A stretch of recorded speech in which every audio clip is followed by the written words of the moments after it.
action. I can't get no call to action, but I try, and I try, and I try.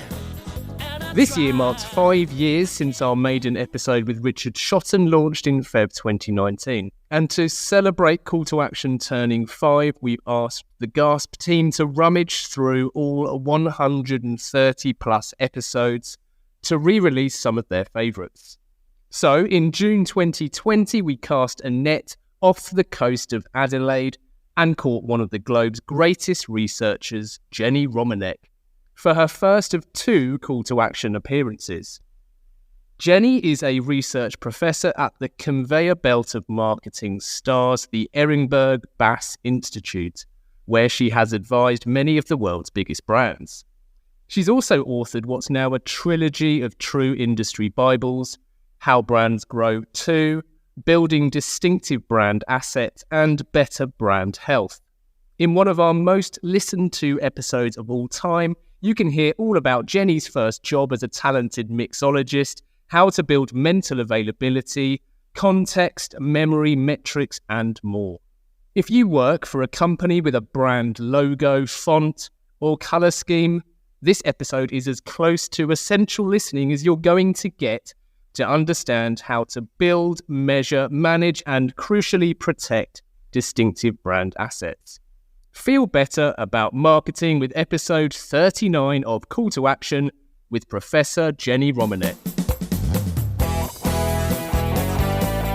Hello and welcome to Call to Action, the go-to podcast for anyone trying to make sense of the world of marketing, advertising and beyond.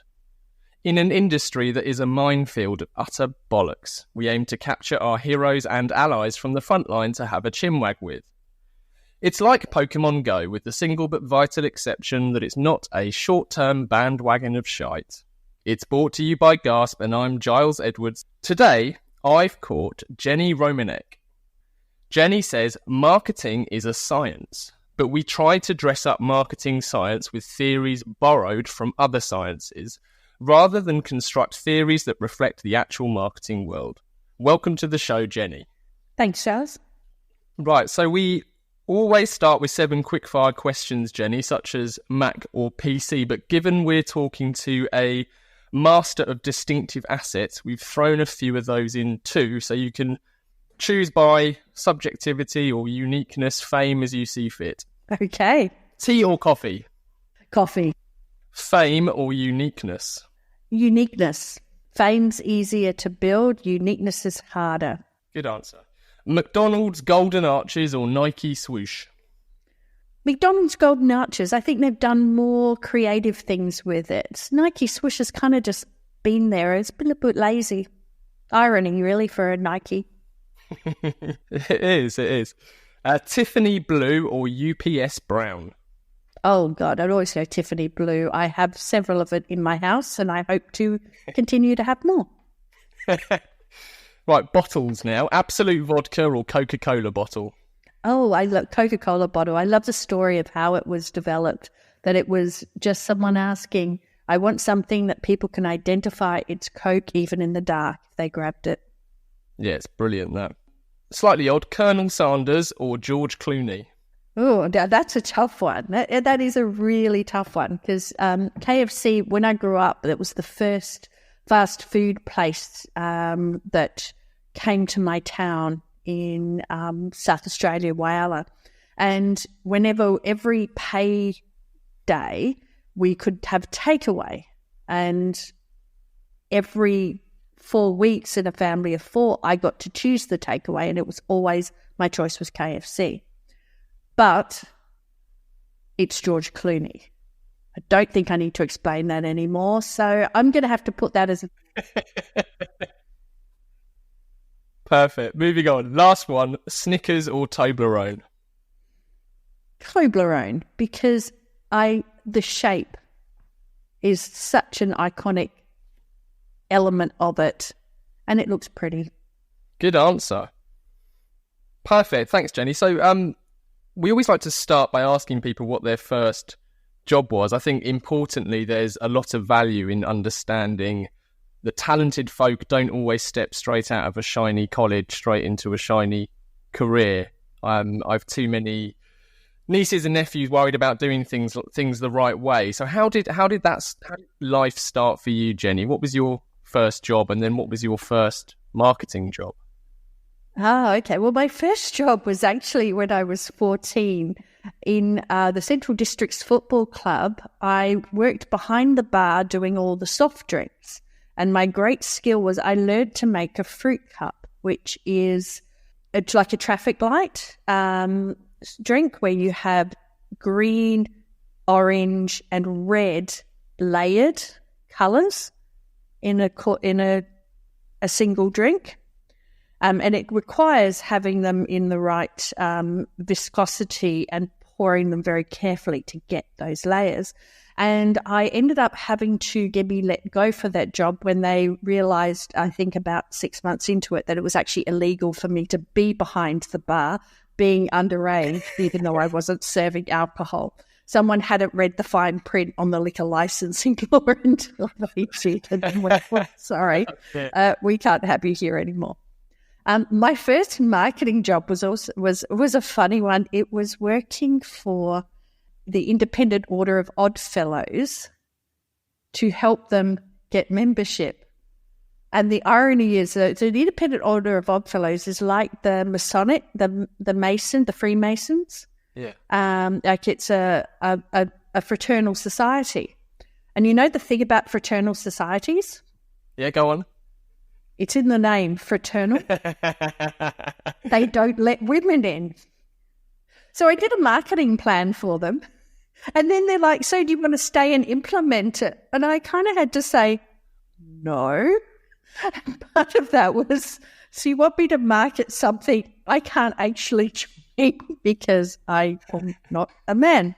I'd already planned to go traveling overseas. So I did the typical Aussie backpacker thing. But, I did 3 months working on this marketing plan. I learned a lot of weird stuff about fraternal societies because I knew nothing, obviously, going in. So I had to do a lot of research into it and work out what the barriers to membership and how they could build it and things like that.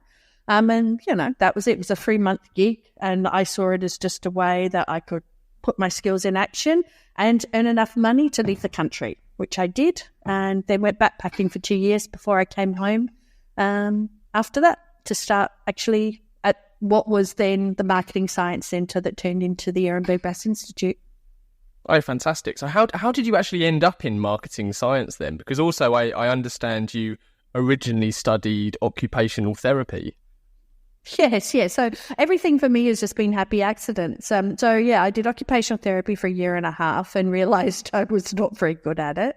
So I'm like, I don't know what to do. And I'd always been quite good at economics, but didn't want to be an accountant or work for the government. So I was like, don't know what you do with that. And my other strengths were physics, maths. Don't know what you do with any of those. And so I was at a boarding college with lots of people doing different degrees, and someone was doing this thing called a business degree. And I went, oh, that sounds practical. So I signed up for that. And then I'm not very good at reading paperwork. And so I turned up for enrollment, and it was in the days we didn't do it online. You actually went to a big hall and stood in line and went to a desk and, signed up for your subjects. And I hear, finally get up to close to the thing, and I just hear them say, so what's your major? And I'm thinking, huh? What? Major? This degree. God, all right. So, it went pretty quickly, and suddenly I'm there, and all I remember is just going, all right, well, I hear they do marketing well here, so I'll just do marketing. No idea what I was actually signing up for. Just kind of went, that sounds like that would do. Started a marketing degree, and then finished the degree, no idea what I wanted to do, so I decided to go backpacking. I met some friends from the US, discovered a working holiday visa, did that, and then came back, and again, I'm like, all right, now I have to find a job. Went for some really excruciating job interviews for jobs that I was blatantly not suited for. And then there was an ad in the paper to do your master's by research in marketing. Oh, and just to preface it, before I'd gone away, Byron had actually called me up and said, we're recruiting people to do, a master's by research and marketing. Are you interested? And I said, well, yeah, kind of, but I've just bought my ticket to go overseas, so not right now, but thanks, appreciate it. Damn. So when I came back, they advertised, and it is the one and only time they've ever advertised. And I answered that advertisement and went and presented. They're like, okay, well, yeah, all right, you want to start? And I went, okay. And started. And my only criteria for taking the job was I could earn enough money to move out of home because my parents were driving me crazy after 2 years of traveling. And I was stuck in my parents' house with no money going, I just need to leave anything. I love my parents, don't get me wrong, but, and so, so that's how I started on my illustrious thing. And I finished my master's, thought about leaving, and they convinced me to do a PhD. And I kind of went, okay, I'm enjoying this.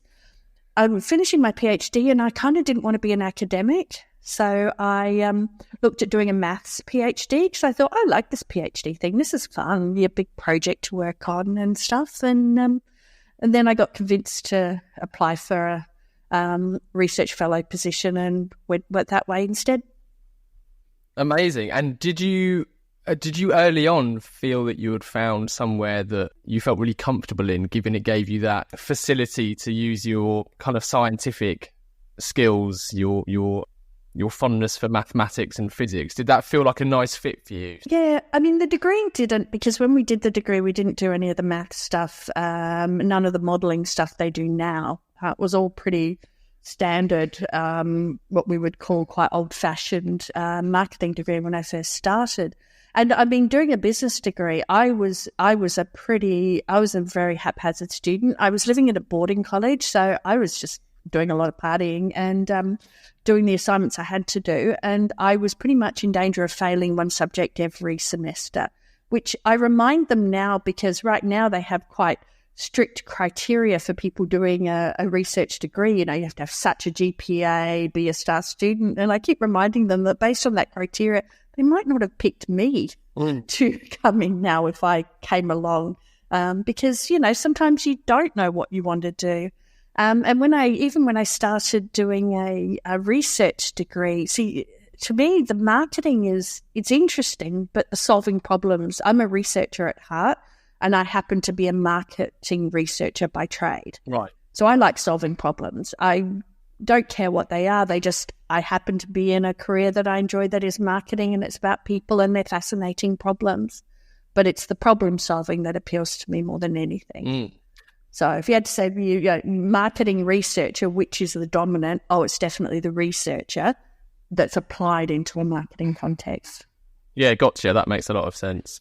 And at what stage then in your career did you start working on and thinking about the How Brands Grow Part 2? But I started that because I like the idea of writing a book. I've always been a big reader, one of those people who go, I want to write. And, the thing about writing, what they say is that, most people want to write, few people actually sit down and write. And I was talking to, the idea came out with the conversation with Leanne Cutts, who's currently HSBC. I think her title was CMO there, or global CMO. But she was at Mondelez at the time, and she came and visited us because her she has family in Adelaide. And we sat down at lunch, and she brought out How Brands Grow, and she said, I want to see this book, but I want to see it written for emerging markets. And I'd been toying around with writing a book of different things, and we knew there was more stuff we wanted to build on from How Brands Grow. And I went, that sounds like a plan. So that was the original plan for How Brands Grow Part 2. The only challenge with that was when we started doing a lot of research into emerging markets, they weren't that different. So a book on How Brands Grow Part 2 Emerging Markets was going to be a very short book, which was just going to be See How Brands Grow, which isn't much of a writing challenge for what to take on that first book. So we had to think, all right, what do we do? So that's where we added in things, and we sort of started with the behavioural stuff, dealing with the people who had asked us about their categories because they felt they weren't properly represented in How Brands Grow. and the different situations there. So looking at luxury, looking at new brands, but then starting to introduce the other work we were working on, which is more about how to grow brands, which, talked about mental and physical availability, distinctive assets, etc. So, the book kind of evolved into its own being once we sort of set the framework out, and then just started to go in and thought about what is interesting, what is useful, what do we need to spend time on versus what can we just really say, we've already shared that with you, we don't need to share that again. Fantastic. And then how did that develop into your book on building distinctive brand assets? Yeah, we started, so one of the things that came out, mental availability so our whole mental availability program, a lot of that came out of the PhD I did, which was looking at the different ways the stuff in people's heads influences the choices they make, and setting up hypotheses about brand associations and how that might happen. And testing, 3 different hypotheses. One of them was that it's an individual bit of knowledge. That, for example, I know Campari, which I'm just looking at now, is a good pre-dinner drink, and that single bit of knowledge is what makes me buy Campari.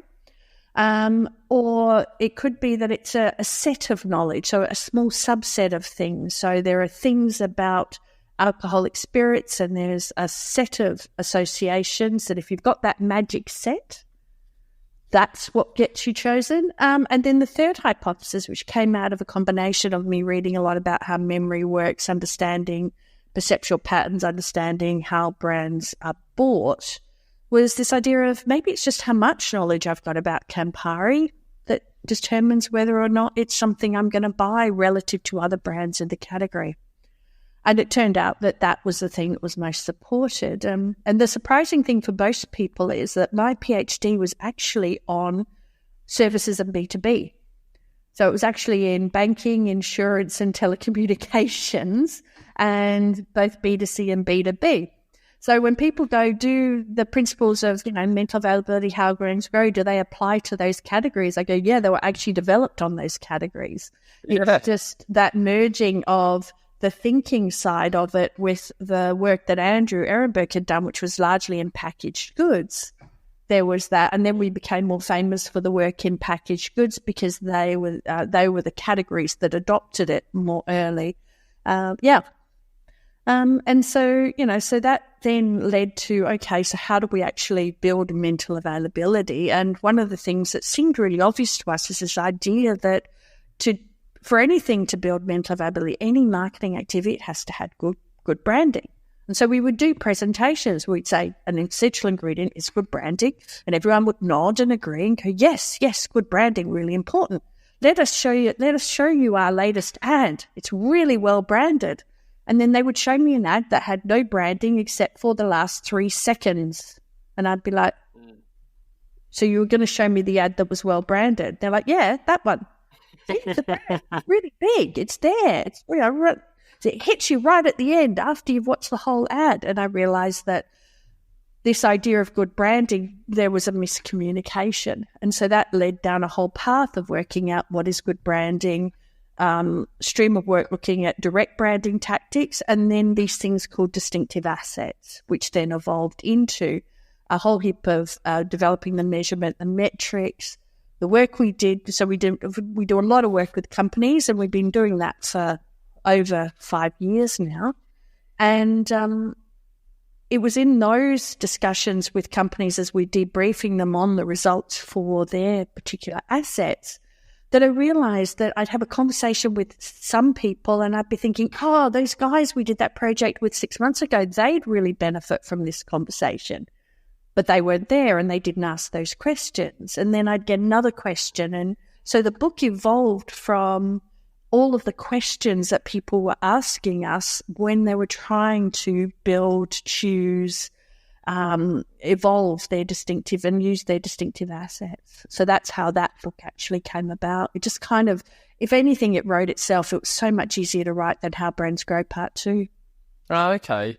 Well, I'm fascinated by distinctive assets, and you hit on a few points there, actually, that I'd like to pick up on. And I wonder if perhaps one of the reasons why it was so easy to write is because people typically, like the ad example you just shared, where someone said, we want to show you our great, well-branded advert. When you say the word brand, people in some walks of life just think of logo. And of course, that's always the key. That's the brand name often, and the main anchor that people probably have when it comes to the mental associations they have with a company. But the indirect branding, am I right in saying that is all of the distinctive assets? That is your brand codes or whatever, however you want to articulate it. So going back to our 7 quickfire questions for Nespresso, that could be George Clooney. He is an indirect branding asset of sorts. Yeah, so if you think about it in memory terms, so the brand name is a node in memory. It's a part of your memory for Nespresso. Now, attached to that are things that can lead you down the path to Nespresso. So George Clooney is one of those, but it's not Nespresso, it's George Clooney. And you have to make that mental leap from George Clooney to Nespresso and not get distracted by Ocean's 11, all of the other things George Clooney does in the way. So that's why it's indirect branding, because you still have to do that extra step to get the brand into your memory. Whereas direct branding, you're just going straight, it's an espresso. There's no extra step. So when you have indirect branding, there's always a chance of retrieval failure, which means you have to work to keep that link up.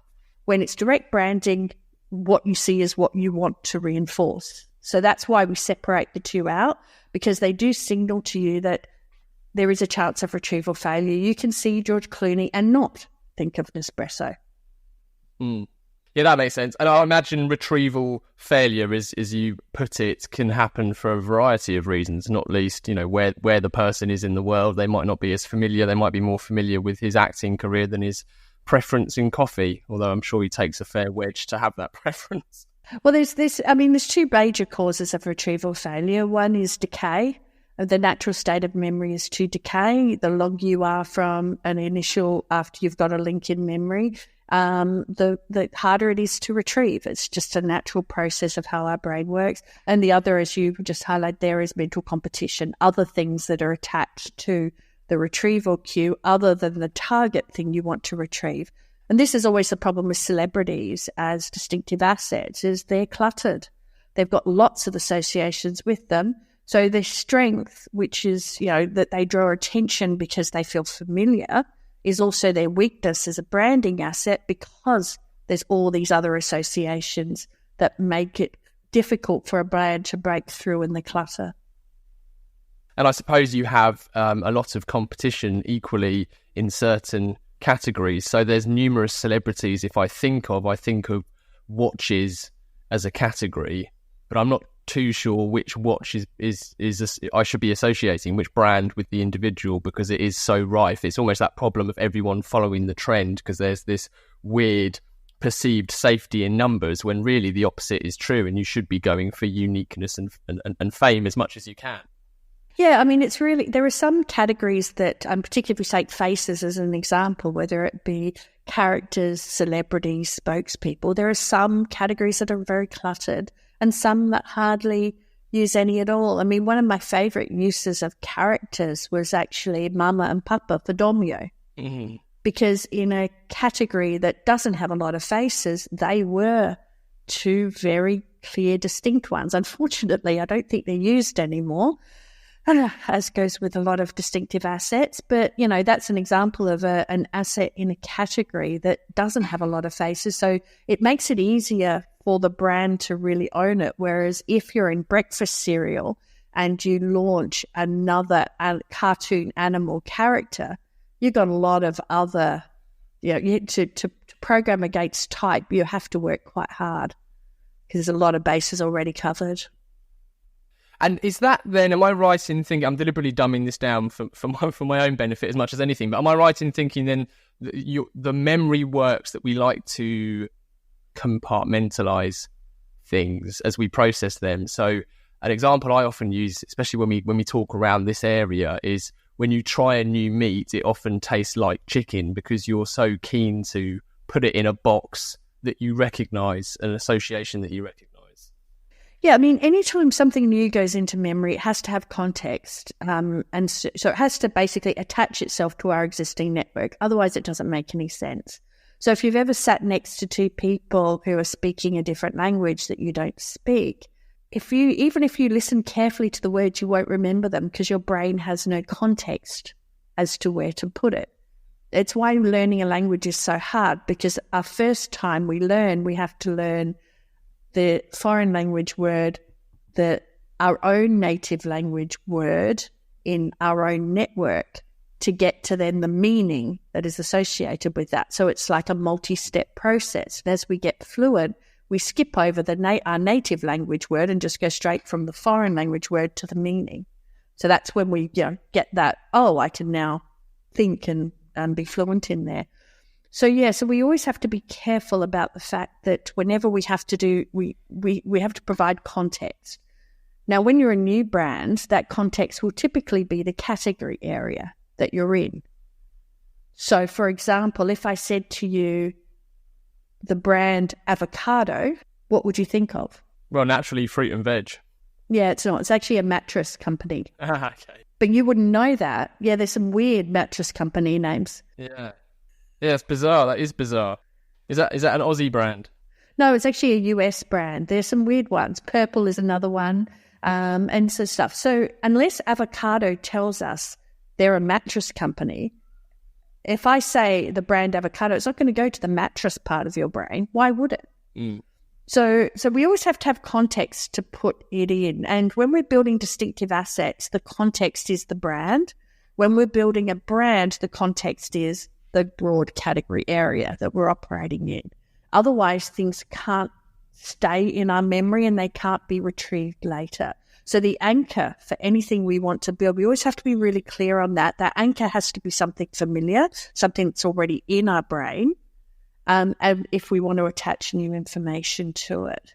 So that's how I think about it. So the reason why you're saying in your example, everything tastes like chicken is because that's an anchor point in our brain, a reference point for it. Now, I'm sure there is some, like if I gave you kangaroo, have you ever eaten kangaroo? I have, yes, yeah. Yeah. So if you ate kangaroo for the first time, you wouldn't say that tastes like chicken, would you? No, but it depends who I'm talking to, who's asking the question, because it might just be an easy, lazy reference. But I take your point. Yeah, people would more say venison, or I was talking to someone who had it for the first time, and that was their reference point for it. So there's always a reference point, but it's always something that we know. And you would only say venison if you'd eaten venison before and you knew what venison tastes like. Otherwise, it would be a sensible reference point. So it's always about thinking about where is it going into someone's network. And I think it's one of the things that is neglected a lot in our communications, that basics of what is my anchor, what am I adding? And thinking about that can help us just get a little bit more looking at our work from a memory perspective, not just an immediate reaction perspective. What is a distinctive asset in terms of how does that manifest? Can it be literally anything that triggers the brand? Can it be a sound, a smell? Yeah, it can. Yeah, it is in some instances. There's all sorts of things. So, how do you Subway with a smell? You go past a Subway, you can usually smell it a while back if they're baking their bread, for better or for worse. I know some people who love that smell, and there's some people who hate it. It can be anything that's sensory. Now, in reality, in marketing, we use audio and visual, and we tend to use visual more than audio because audio is obviously limited in its opportunity to use. Visual is the one we have the most common opportunity to use. Audio after that, and then some of the others are sound, touch, and smell. Also, taste, touch, and smell also can come into play depending on the category. And do you find that brands are mostly aware of what their distinctive assets are? Because you gave a great Dolmio example there, where a brand we believe has ceased to use arguably its most kind of prominent distinctive assets. No, most of the time people have poor judgment on it simply because it's very hard to see how bad the tornado is when you're in the middle of it, for want of another analogy. You know what I mean? If you're living and breathing and it's all around you, it's very hard to get perspective. And so what happens is you do a couple of things. One is you overplay the importance of the things you've worked on. So if you've been working on a new tagline, you believe that is all important, when paradoxically, the fact that you've been working on it, changing it, has probably decreased its value rather than increased it. You neglect the things that you've neglected, which, again, paradoxically, has probably made them more valuable, because if they've been left alone, they might actually be stronger. Not always the case. Just having an asset doesn't mean it's strong, because presence isn't enough for prominence. So many a time we test pack assets that have been on the pack for decades, but they don't register very strong as individual assets because they've never been treated as separate associations. They've only ever been built in the one context. And the other thing is you tend to underestimate what competitors are doing and what's cut through there. So uniqueness scores, people just often don't have a sense of what competitors have been doing and what might be competing for their brand, either their own brand's potential assets or competitors' own assets themselves. So that's why objective measurement is so important, because we're just not very good judges of these things, and our own actions hamper our capacity to be objective judges of our own activities or those around us. Yeah, we met. I had the pleasure of meeting you at DMX in Dublin fairly recently, actually, and your talk there, which was wonderful. Feels like a lifetime ago. I know, it does. So much has changed. You spoke there about these kind of predators that distinctive assets face, and they might not all be external. They might not be competition. It might just be a lack of understanding and awareness within an organisation. What are the best practices for managing distinctive assets and even measuring distinctive assets? How easy is that to do? Measuring's quite easy as long as you do it right. And this is where you have to think about what is the purpose of an asset. So one of the things we did was develop an approach to measurement, because we realized there were no metrics for this. And when you have no metrics, what happens is the loudest voice wins, and the loudest voice might not be the best voice. So we developed metrics, and our metrics were based on empirical testing. We tested different approaches, but also being mindful of what we want assets to do. And what we want assets to do is to trigger the brand automatically without the brand being present. So that led us down a couple of paths of what's likely to be the best measure. First of all, the cue has to be the asset, not the brand, because we want to cue the brand. If the brand's there, you don't kind of need the asset. And secondly, that it has to be unprompted, because that's what allows you to not just get if the brand is triggered, but what other brands might be triggered as well.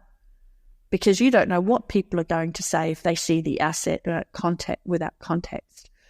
So, we came up with the thing of we need a cue, we need something to retrieve. And then I tested these basically in a 2x2 matrix, whether you cue the brand or the asset, whether you prompt or unprompt. And the asset cued unprompted was the best approach on a number of fronts. It gave you the most competitive linkages. And, you asked me about which is better, fame or uniqueness to have. Uniqueness is better to have because you can't control it, because it's predicated on what other people do, what other brands are doing, and you can't control that. I mean, you can try and sue and have legal protection and things like that, but it's still a little bit out of your control. That's painful to do and rarely successful. Whereas fame, you can control, because that's how you use assets and how well you execute and how widespread your execution is. So we want to make sure we've got as good a handle on competitors' potential encroachment on assets as possible, because we can't control that, but we need to know it to manage it. And depending on the type of competitor encroachment will indicate whether or not it can be rescued or it's best abandoned. And then what we also need to do is we want a conservative assessment. We don't want an inflated score, because this is really important.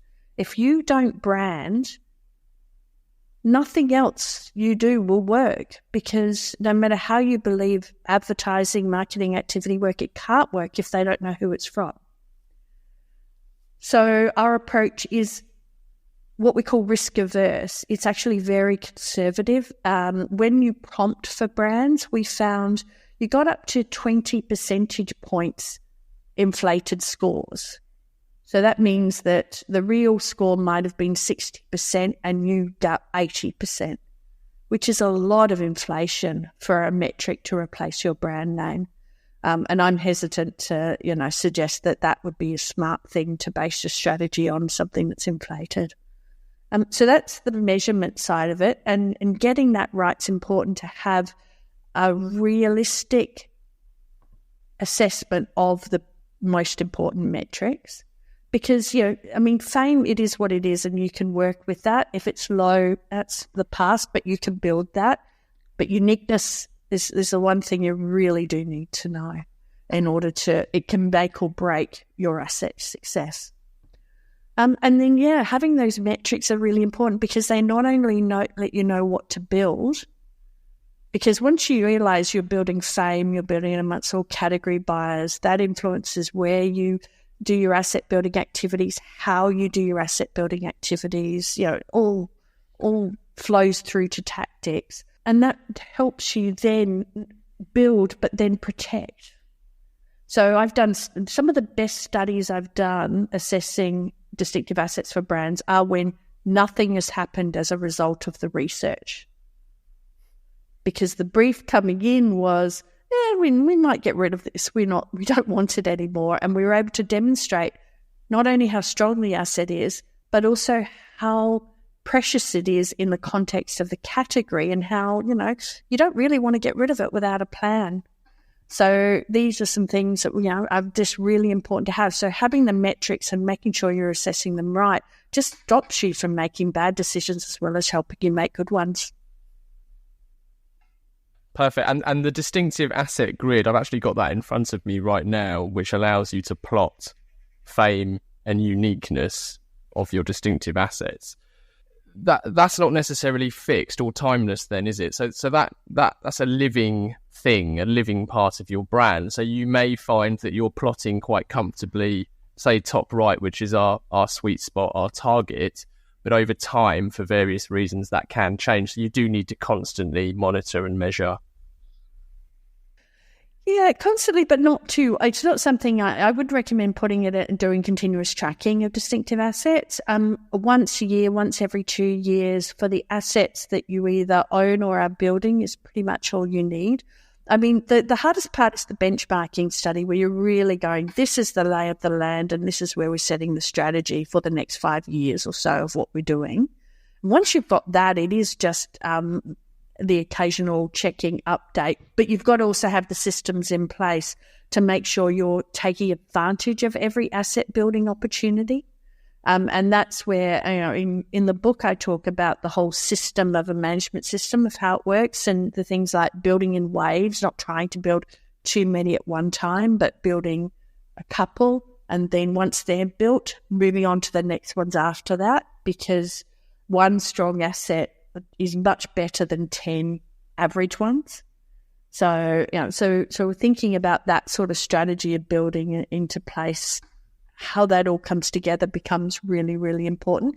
So the grid, the grid's kind of a contractual thing. If you're an academic, it's in your contract that at some point in your entire career, you have to develop a 2x2 grid. Otherwise, you get disowned. You get to 60 and you haven't got your 2x2 grid. That's it. It's like, why did you try? No, I'm only joking. No disrespect to those who have not got a 2x2 grid, but I do think it's funny because we always used to. No, when I was an undergraduate, we always used to joke about the 2x2 grids that we would get. So I find it quite ironic. I have my own now.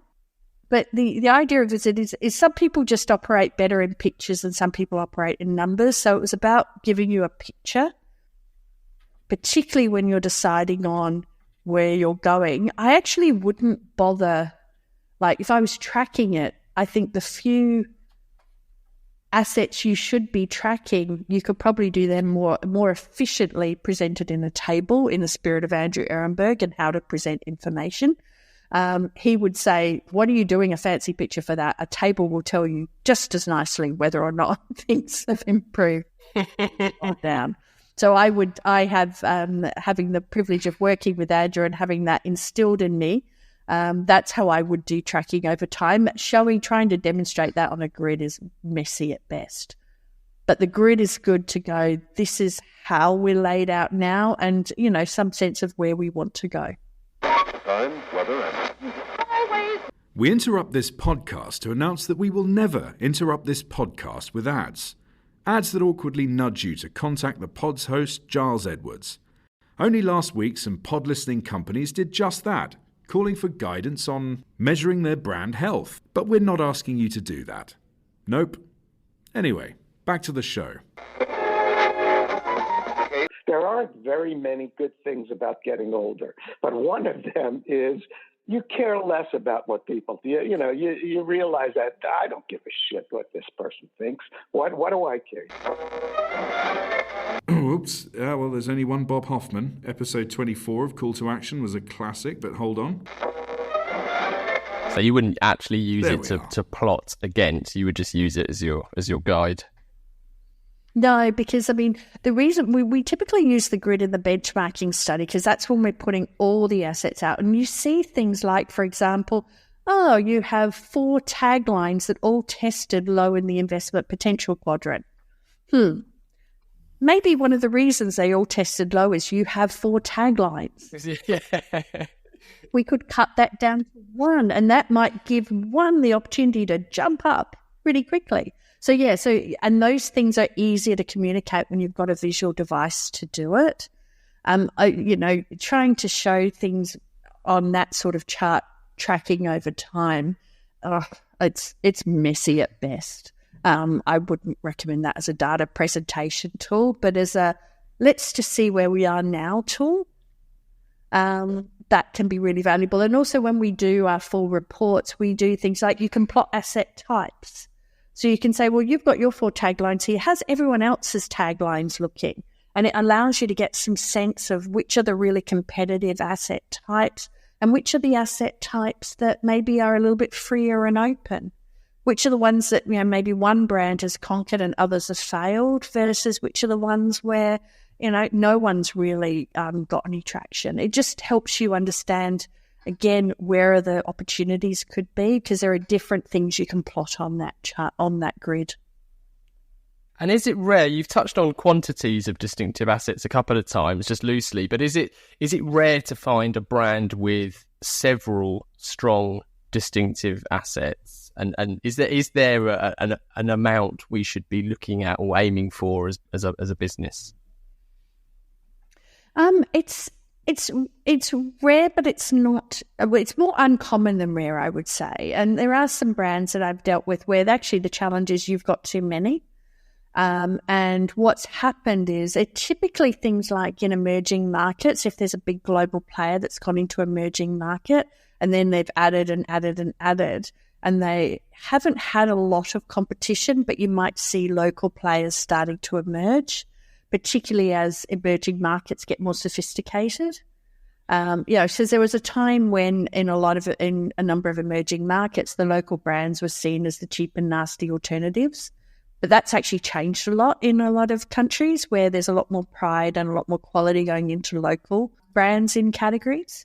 So we're seeing that those initial global advantages are now being eroded. And one of the reasons they can get eroded is if you're trying to protect on too many fronts. So in that case, we then look at consolidation, and that might be consolidation around a theme or around an idea where you might have things that are iterations on a root idea, but they can be brought back to it's actually the root idea that you're building, not the iterations of it. Sometimes it does require to go, you've got 3 strong taglines. You don't need 3 strong taglines. So, what are you going to give up? Because you might be missing an audio asset out of that. And there's only so many assets you can build. And then that becomes a thing of, okay, well, which of those taglines maybe has more longevity potential? Because some of those taglines might be very narrow in what they can be used. And while if you're a big dominant brand, you have the luxury of a narrow cast asset that's very specific to a situation, that might not be the best investment going forward in the long term versus something that could operate over multiple different campaign ideas and messages. So that's becomes more of a strategic discussion about where the brand's growing that goes beyond the metrics and goes more into understanding how these might be used in the future. Great answer. I didn't ask you a question about how many. Just on that, the answer is it depends. I would go for diversity first. So the distinctive asset palette concept is this idea that you don't want a palette of 10 blues. You want a blue, a red, a green, because you don't know what you're going to paint. You will need more assets if you're in more diverse media and sales channels, because that will help you in those channels. But it comes back to what your budget for supporting them is, because one of the things that will harm you in the long term is if you have a strong asset and you just don't use it. Now, if you just don't use it, it just fades away. It won't fade away quickly overnight, but it will over time. That's why the top quadrant is called use or lose, because it just reminds people that if you don't use an asset, then the natural state of memory is it will decay over time. Perfect. Makes sense. Before I go off to work on my own 2x2 grid, I have a couple of listener questions, if I may. Sure. So asking the general public for their opinion, be it on Brexit or boat names, is notoriously fraught with danger. But we do have two for you. Question one is from Anne. And Anne says, companies such as PepsiCo, Mars and Diageo have reframed their brand marketing to reflect the principles of how brands grow. Mass marketing seems to make sense in FMCG categories that typically have a lot of light users that make up a sizable chunk of the business. How does this work outside of FMCG, for example, in B2B? She also says, what other companies have adopted how brands grow? Well, for what other companies have adopted how brands grow, I suggest just go onto the website and you can see our corporate sponsor list. That's a pretty good indicator of some. It's not all, because it is amazing how many I talk to companies and people go, oh, yeah, we've read the book and we're doing things. But the ones who really want to stay ahead are actually become corporate sponsors, and they're listed on our website. But there's a whole range of different companies in there. And some big, some small, different areas of marketing, from cars to banks to insurance to as well as packaged goods, a whole range of different types of companies. Because basically the idea of how brands grow works in any situation where you want someone to choose something when they've got multiple alternatives. And that multiple alternatives might play at a single point in time or over time. So we have actually some researchers who are really big in, really committed to the charity sector and non-profits. And we run workshops on how brands grow for non-profits, because even though they're not getting you to buy something, they still want your time, your commitment. That might be volunteering, it might be taking part in an event, it might be raising money. It could be a whole heap of things, as well as giving them money to adopting a dog, another thing. So, so basically any situation where you've got those multiple options and you want to direct people to choose whatever it is you want, that's when how brands grow can work. Perfect. And Anne specifically talked around B2B, and funny enough, you clarified that earlier on in our chat, that actually a lot of your findings and a lot of your work actually originated in B2B, but there does seem to be that misconception that it's mostly geared towards consumer products. Yes, the packaged goods companies do a very good job of promoting themselves. But it's always we love a whole range of different examples. So some of the work has been done on everything from buying of airplanes to airline fuel contracts to doctors prescribing antidepressants to hospitals buying coronary stents. You'd be surprised that different sorts of areas work's been done. I talked about our non-profit work, looking at how people support charities. We did some work on donating blood and patterns that underpin blood donation. We love weird data sets from different areas of consumer behavior, and we love testing it. It's one of the fun things of the job of being a scientist is you get to go, ooh, I actually did one recently where I looked at a competition between ways to solve pain. Because if you've got pain, there's a number of different things you could do to solve that. So if you've got chronic pain, how do you utilize those different areas of pain? And the answer is there's actually some underlying patterns that how people choose between ways to alleviate their pain. Go figure. Isn't it weird? It is quite weird. But then I suppose there's no reason why it should be any different. Our second question is from James, Jenny, and he asks, do you have a favourite distinctive brand asset? I'm a very practical person. I love it when people take the ordinary and do something that's surprising, simple, and works. So one of my favourite distinctive assets, and it has been for a while because the thing is San Pellegrino with the foil top on the can.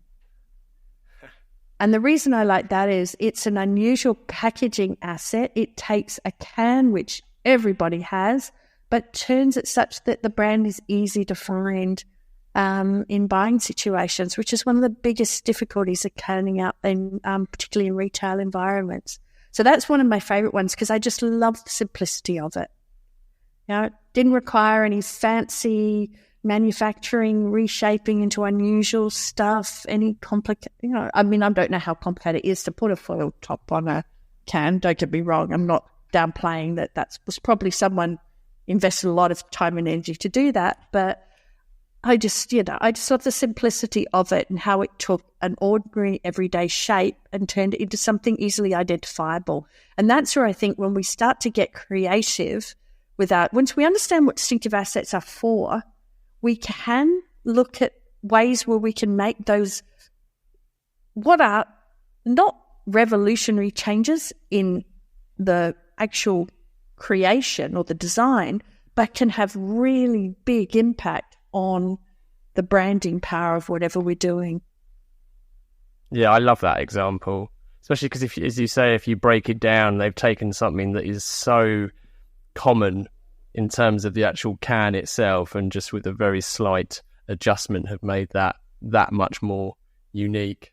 I really like the trivial as well, the triviality of it, but that's something that affects everything, or many things in marketing, where there's that kind of butterfly effect of doing something seemingly trivial that has a massive, massive effect. Wonderful. Yeah, I think sometimes we just overcomplicate things, where sometimes it's actually the simple things that have the best and greatest effect. So that's one of the things that I just love about it is it's just such a simple thing that someone thought of and implemented and works. And yeah, I love examples like that. So if anyone has any more, please feel free to send them to me because I do love collecting those sorts of examples. Perfect. Well, we'll share details with how people can do that and get in touch on this episode. So the final part of the interview, Jenny, is our 4 pertinent poses that we put to all of our guests. Number 1 is, what advice would you give to your younger self other than avoid fraternities? I would probably say, there's the standard things of relax, but I do wish I'd gone to Cuba earlier. I wish I'd gone to Cuba when Fidel Castro was alive. I know it has nothing to do with, I love travel. So, so it's one of my passions. The only New Year's resolution that I kept for 10 years was to visit 2 new countries every year. And so that was the one I felt like I missed because it kind of opened up before I got there, and I wish I'd gone earlier. That's one of my favourite answers. What advice would you give to your younger self? Go to Cuba earlier. It's wonderful. Yeah, well, Fidel Castro is still alive. Yes. Yeah. Yeah. Oh no, just the reason for that is also I actually got to travel around Syria when old Assad was still alive. Oh, wow. And I got to see the most amazing country in the world. And it was only because I just went, I'm just going to do it. Because no one, and I went by myself because no one wanted to come with me. Everyone's like, you're going where? And to this day, I hold on to those memories as precious because no one will ever see that country like it was, like I saw it again. Yeah, of course. So that's the other reason why I go, all these other places I could have gone to if I'd gone earlier. Yeah, that's amazing to hear. Question 2, Jenny. If you could banish one thing from the industry, what would it be and why? Indices, because they're evil. Don't hold back. They're evil. No, they are. I mean, they're evil. No, they distract us because you can only get a big indices with a small base, and if it's got a small base, it by nature is going to be unimportant. So what we're doing is we're using a method to inflate the importance of the unimportant, and that's just evil. It's deceptive. So use numbers when you understand where they come from, and you don't have to do mental gymnastics to interpret them. And so, yeah, don't use indices. I would banish them tomorrow if I could. Perfect. No, you're right though. There is a lot of that, and it's there is a lot of deception in our industry when it comes to data. You mentioned that you are a keen reader. So question 3 is, are there any books that you would recommend to our listeners? So these can be fact or fiction. I don't know if people want to read my fiction because I confess I'm a trashy sci-fi reader, and I just read all sorts of trash because I read so much serious stuff in my job and I love reading. So I like to and the thing about sci-fi in general I love is that it takes you to a world that you would not imagine being in. And so, so to me that is just fun. And it's very hard to prescribe people what sort of sci-fi they're going to like. Because I know sci-fi is a pretty niche genre anyway. And if you do, there's even within sci-fi, there are all different sorts of iterations of it. So I'm hesitant to recommend specifics. If someone really loves sci-fi and they do want recommendations, email me, message me on LinkedIn, I'll do that. But what I do encourage people is to read for adventure, read for things and experiences you don't get in your daily life, because the power of reading, and I noticed this when I didn't do it for a period of time and I relied on like watching TV and things like that. The power of reading is it makes your brain conjure up visual images. And when you do that, what happens is you are able to put things together in different ways. So I read everything. As a child, I read everything from Mills and Boon books to Wilbur Smith. So I know a lot about the diamond industry in South Africa, more than I ever really wanted to know, because they were the books that I could find at my parents' bookshelf. Yeah. So I just read everything. And I think the more widely read you are, the more you are able to pull together strings that no one else has seen, because you've got all these different inputs. Because our brains are only as good as the stuff we put in them. And so the more creative and interesting and varied and unusual it is. If someone wants a really good travel book, though, this is a book that inspired me to go to Syria. It's a book called A Scandalous Life, and it's the story of Lady Jane Digby, who was the first woman to ever be exiled from Britain. And she ended up marrying a Bedouin prince who had the rights to take travellers to Palmyra in Syria. So she had a very adventurous life along the way to that. But The Scandalous Life is a biography of her time, and I'm really surprised it hasn't been made into a movie, because she had one hell of a life. Fantastic.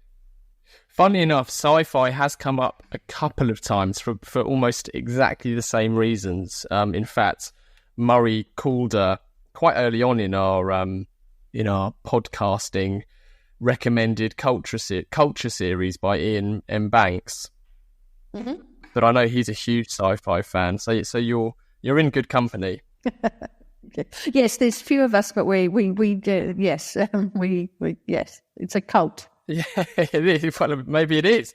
We'll link to a Scandalous Life plus obviously building distinctive brand assets and how brands grow part 2 on the listing. The fourth poser to put to you, Jenny, is we always dedicate every episode to someone, and we bestow that honour to our guest who has to give their reason why. So would you kindly dedicate this episode to somebody? Oh, that's an easy one. For a sad reason. Professor Gerald Goodhart, I'm getting a bit emotional now. He died last week or the week before. He was, he worked with Andrew. He was the co-developer of the Dirichlet model. And he was just such a fabulous man. He was supportive. He was the type of person you could bounce out the most all over the place ideas, and he would say something simple that would put you on the right path. Yeah, we need more people like that in the world. Well, thank you, Jenny. This episode is very proudly dedicated to Professor Gerald Goodhart. We actually dedicated How Brands Grow Part 2 to him as well. So there's a dedication at the front of that's to Gerald, because he just informed so much of the work that we do. Wonderful. That's great to hear. It's lovely to hear, Jenny. As a final call to action, everyone listening can head over to this episode's listing and we'll share links to everything that we've discussed, including Jenny's books, links to Ehrenberg-Bass, A Scandalous Life. How else can people get more Jenni Romaniuk? Right now, not a lot, because I'm in kind of writing mode and isolation. So, just kind of taking it quiet and doing some stuff. But stay tuned. Next year, be some more exciting stuff. Oh, exciting. Fantastic. That's all I can say. Okay, fantastic. I won't push you then. Jenny, thank you so much for joining. It has been an absolute honour and a privilege to talk to you. Well, thank you. I really enjoyed it. And you better go and walk Alfie and Honey. Yes. They're actually both pretty quiet. Could you hear? I don't know if you could hear Alfie snoring, but I did have to kick him a couple of times because it's very on the recording. I wish we had. No, seriously, he snores really loudly. I wish we had. We hope you enjoyed the second episode of our Best Of series. If you liked this and want more Jenni Romaniuk, we'll put a link in the show notes to episode 109 of Call to Action, where we snared her for a second hour-long marketing masterclass. This time, it's all about how to be better at tracking your brand's health. See you there. And I try, I can't get no a call to action. Oh, I can't get no a call to action.